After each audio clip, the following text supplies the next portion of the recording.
me demande, mais Marc, comment est-ce possible qu'un pays relativement petit comme le Rwanda est capable de déstabiliser de manière si durable le Congo qui est beaucoup plus grand? Le Congo, c'est presque 2/3 de l'Europe, hein, c'est 4 fois la France, 80 fois le territoire de la Belgique. Ben c'est qu'évidemment, ce n'est pas que le Rwanda, ce n'est pas qu'une question entre Congo et Rwanda, c'est que le Rwanda reçoit le soutien de l'Occident, des États-Unis, mais aussi de l'Europe.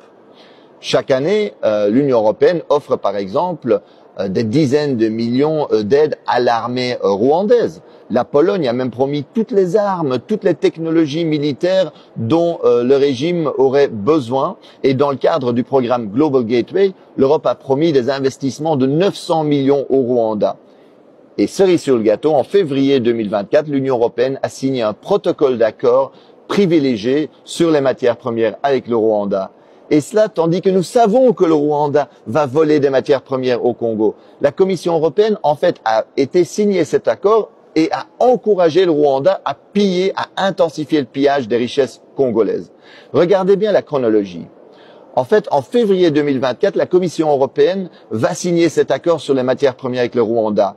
Et à peine 2 mois plus tard, en avril 2024, le M23 occupe la localité de Rubaya, qui représente 15% de la production mondiale de coltan, minerai stratégique. Chaque mois, aujourd'hui, 150 tonnes de coltan passent de là-bas vers le Rwanda, dans les mains, sans doute, de multinationales. Le vol et le pillage, c'est ça l'impérialisme concrètement aujourd'hui.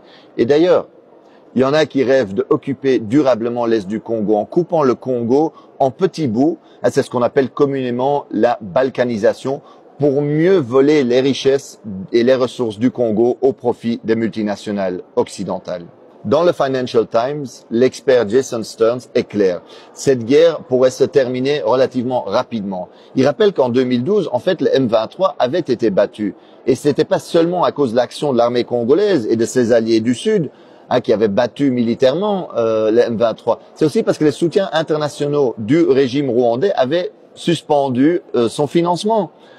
Et que donc eux ils avaient dit voilà, à cause du rôle que vous jouez au Congo, ben on va plus vous financer. Barack Obama avait appelé Kagame pour lui dire d'arrêter le M23.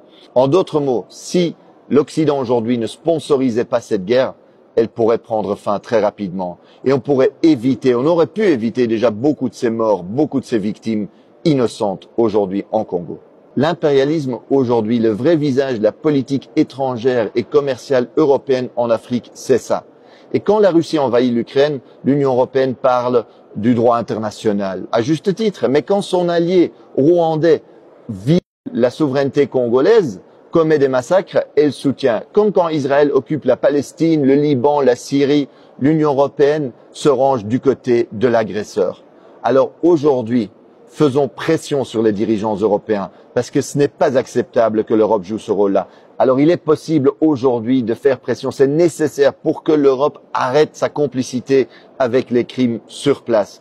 Alors envoyons un message à Ursula von der Leyen, présidente de la Commission européenne, ou à la ministre des Affaires étrangères de l'Union européenne, Kaja Kallas.